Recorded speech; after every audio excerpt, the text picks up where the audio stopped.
Today's play activity is balancing board, which comes under the category of physical development of preschool student.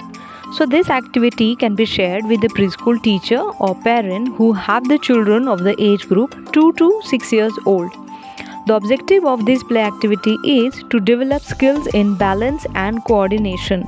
For this, we need a large group of students, and material required is a balancing board, or we can make a balancing board with the help of 2 boxes or bricks or turn over flower pots. Preparations: we need a balancing board, or place 2 boxes, flower pots or bricks few feet apart, or place a plank across them. Make children walk with arms stretched for balance. How we have to play this activity? Let children walk on the plank from one end to other.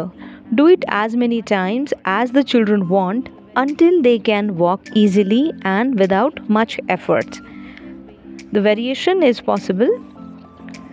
Make children walk in different ways on the balancing board, like walk backward, walk forward, walk with a bin bag on a head, or carry an object in hand while walking.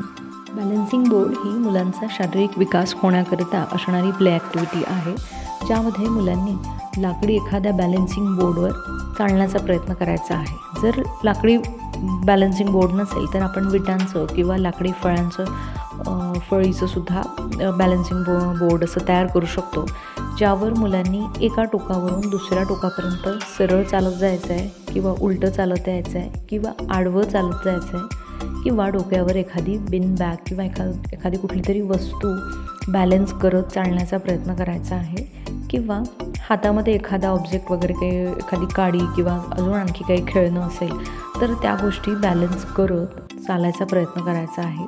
किंवा ह्याच्यामध्ये काही variations आणखीनही होऊ शकतात, जसे की गाण्याचं किंवा म्युझिकचं bit असेल तर त्याच्यावर, किंवा नंबरच्या काउंटिंगवर बॅलन्स करत चालायचा प्रयत्न करायचा आहे, किंवा कुठली डान्सचा बीट असेल तर तो पकडून त्यांनी चालायचा आहे. किंवा ह्याच्यामध्ये आपण जर मुलं व्यवस्थित करायला लागले तर आपण ह्या बॅलन्सिंग बोर्डची किंवा विटांची हाईट वाढवू शकतो, किंवा जी लाकडी फळी घेतली असेल तर त्याची हाईट वाढवू शकतो, किंवा त्याला आणखी छोटं करू शकतो, जेणेकरून त्यांना जास्त चॅलेंजिंग होईल ते.